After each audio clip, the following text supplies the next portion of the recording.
Moon manner movie के शुरुआत में हम मूवी का मेन कैरेक्टर जिमी को सुबह सुबह रेडी होकर घर से निकल के लोगों को आज शाम होने वाली अपनी फ्यूनरल पार्टी के लिए इनवाइट करते हुए देखते हैं। फिर हम एंड्रयू नाम का एक आदमी को जिमी के घर के बाहर कार में अपना इंट्रो की तैयारी करते हुए देखते हैं। उधर जिमी की केयरगिवर रिमी पूरे घर में जिमी को ढूंढती है और उसके ना मिलने पर परेशान हो जाती है। इसलिए जिमी के घर वापस आने पर रिमी उसे अकेले घर से बाहर जाने के लिए डांटती है। तो जिमी उसे बताता है कि उसने आज का दिन चुना है अपनी डेथ के लिए। एक्चुअली जिमी को अल्जाइमर की बीमारी होता है, जिसके कारण धीरे धीरे उसकी मेमोरी ख़त्म होना स्टार्ट हो जाता है और वह खुद को मारने की तैयारी कर रहा होता है। उसे फीलिंग्स आती है कि उसकी डेथ उसे आज ले जाने आई है। तभी उसके घर की बेल बजती है और दरवाजे पर एंड्रयू होता है। वो जिमी को बताता है कि वो एक राइटर है और वो उसकी डेथ पर एक स्टोरी लिखना चाहता है। फिर वो दोनों बैठकर बातें करने लगते हैं। तो एंड्रयू जिमी को बताता है कि उसने आज तक मरे हुए लोगों के बारे में स्टोरीज लिखा है और जिमी की स्टोरी उसकी पहली जिंदा इंसान की स्टोरी होगी। वो जिमी की फ़ोटोज़ लेना स्टार्ट कर देता है और उसे उसकी लाइफ के बारे में पूछना स्टार्ट करता है। जिमी उसे बताता है कि उसका एक भाई है जो उसे बचपन में बहुत तंग करता था। फिर जिमी उसे अपना रूम दिखाने ले जाता है और बताता है कि वो मून पर लैंड बेचता है। जिमी एंड्रयू को अपना पुराना एडवर्टाइजमेंट वीडियोस दिखाता है और बताता है कि वो लूनर सॉफ्ट टॉयज यानी मूनी बेबीज भी बेचता था। तो एंड्रयू बताता है कि वो बचपन से ही एक मूनी बेबी चाहता था। फिर जिमी एंड्रयू को उसका म्यूजिक करियर और उसका पार्टनर रिकी के बारे में बताता है कि वो रिकी को एक ऑडिशन में मिला था, जहाँ रिकी उसके लिखे गाने से इम्प्रेस हो गया था और वो दोनों एक दूसरे को पसंद करने लगे थे। तो एंड्रयू पूछता है कि क्या रिकी अभी भी उसके लाइफ में है। तो जिमी बताता है कि नहीं, वो कुछ साल पहले एड्स होने के कारण मर गया था। अब एंड्रयू पूछता है कि क्या जिमी को भी एड्स है। तो जिमी बताता है कि उसे पिछले कुछ सालों से एड्स है, पर अपनी मेडिसिन के कारण वो अच्छे से रह रहा है और बताता है कि जब रिकी की डेथ हुई थी वो रिकी के साथ ही था। अभी हम दो लोग टेरी और गॉर्डन को देखते हैं, जो कि जिमी के घर के बाहर उसे सुसाइड करने से रोकने के लिए प्रोटेस्ट की तैयारी कर रहे होते हैं। वो अपने पैम्पलेट्स और पोस्टर तैयार कर रहे होते हैं कि तभी वहाँ प्रीति आ जाती है और वो बताते हैं कि वो वहाँ जिमी को सुसाइड करने से रोकने आए हैं। तो प्रीति उनसे पैम्पलेट ले जाती है और जिमी के घर के अंदर जाकर रिमी को मिलती है। तभी गॉर्डन और टेरी जिमी की सुसाइड के खिलाफ नारे लगाने लगते हैं, जिसे सुनकर एंड्रयू बाहर आ जाता है और प्रीति से मिलता है। इधर जिमी को फिर से फीलिंग्स आती है और उसे अपनी मौत दिखने लगती है। प्रीति एंड्रयू को बताती है कि वह जिमी की डेथ डॉला है, जो कि जिमी को इस दुनिया से मौत के बाद की दुनिया में जाने में हेल्प करेगी। गॉर्डन और टेरी के शोर से परेशान होकर जिमी की पड़ोसी कार्लोस उन्हें धीरे बोलने के लिए कहता है। फिर जिमी एंड्रयू, रिमी और प्रीति को उसके बैक हाउस में ले जाकर सबको नेचर को ऑब्जर्व करने के लिए कहता है। वो लोग वहाँ नेचर ऑब्जर्व करके एक एक करके अपना एक्सपीरियंस बताते हैं, जहाँ एंड्रयू ट्री हाउस और सबको ऑब्जर्व करते हुए देखता है। प्रीति पेड़ पौधों को ऑब्जर्व करती है, रिमी वहाँ पर सुन रही आवाज़ों को ऑब्जर्व करती है और जिमी अपनी डेथ को दोबारा ऑब्जर्व करता है। इसके बाद प्रीति सबको अपने डेथ डॉला के काम के बारे में बताती है कि कैसे वो लोगों को इस दुनिया से दूसरी दुनिया में ट्रांसफर होने में हेल्प करती है और लोगों को अपनी डेथ का डिसीजन लेने में हेल्प करती है। इधर गॉर्डन और टेरी कार्लोस को बाहर जाते देख जिमी को फिर से लाउडस्पीकर के थ्रू समझाना स्टार्ट करते हैं और शोर मचाने लगते हैं। तभी टेरी को पता लगता है कि जिमी गॉर्डन का भाई है और जिमी ने ही उन्हें वहाँ बुलाया था।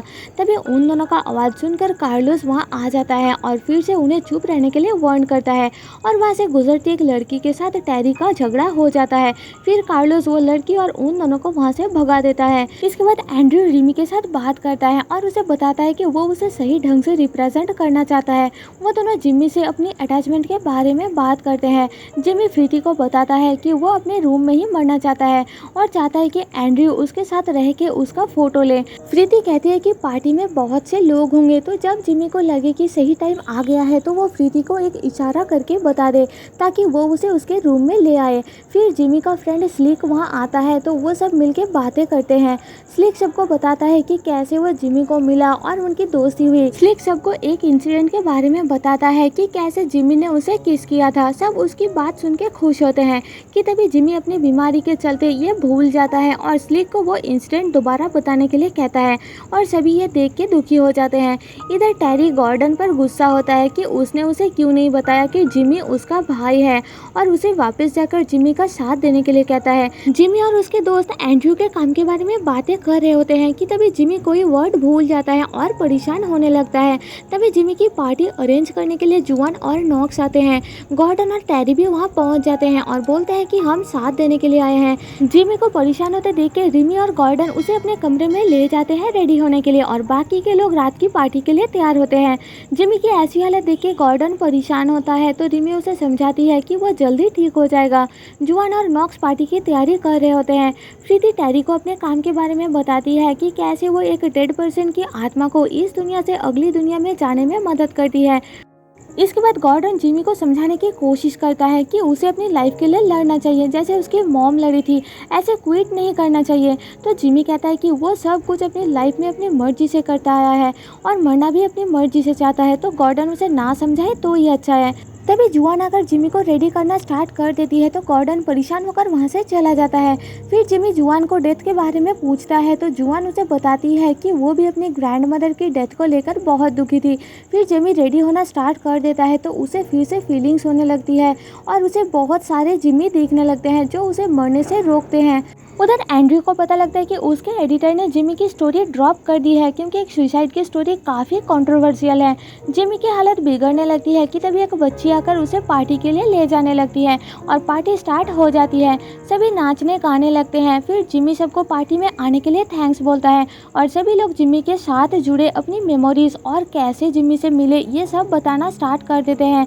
जिमी सबको एंड्रयू से मिलवाते हैं और उन्हें बताते हैं कि वो बहुत खुश है कि एंड्रयू उसके मरने के बाद उसकी स्टोरी लिखने वाला है और कैसे एक अल्जाइमर का पेशेंट धीरे धीरे अपनी लाइफ की मोमेंट्स जैसे कि अपना बचपन, दोस्त, प्यार सब भूलना स्टार्ट कर देता है। जिमी बोलता है कि वो सब कुछ भूल जाने से पहले अपनी मर्जी से मरना चाहता है, इसलिए उसने ये फैसला लिया और सबके लिए एक गाना गाता है। तभी वो मरने का डिसाइड करता है और प्रीति को इशारा कर देता है।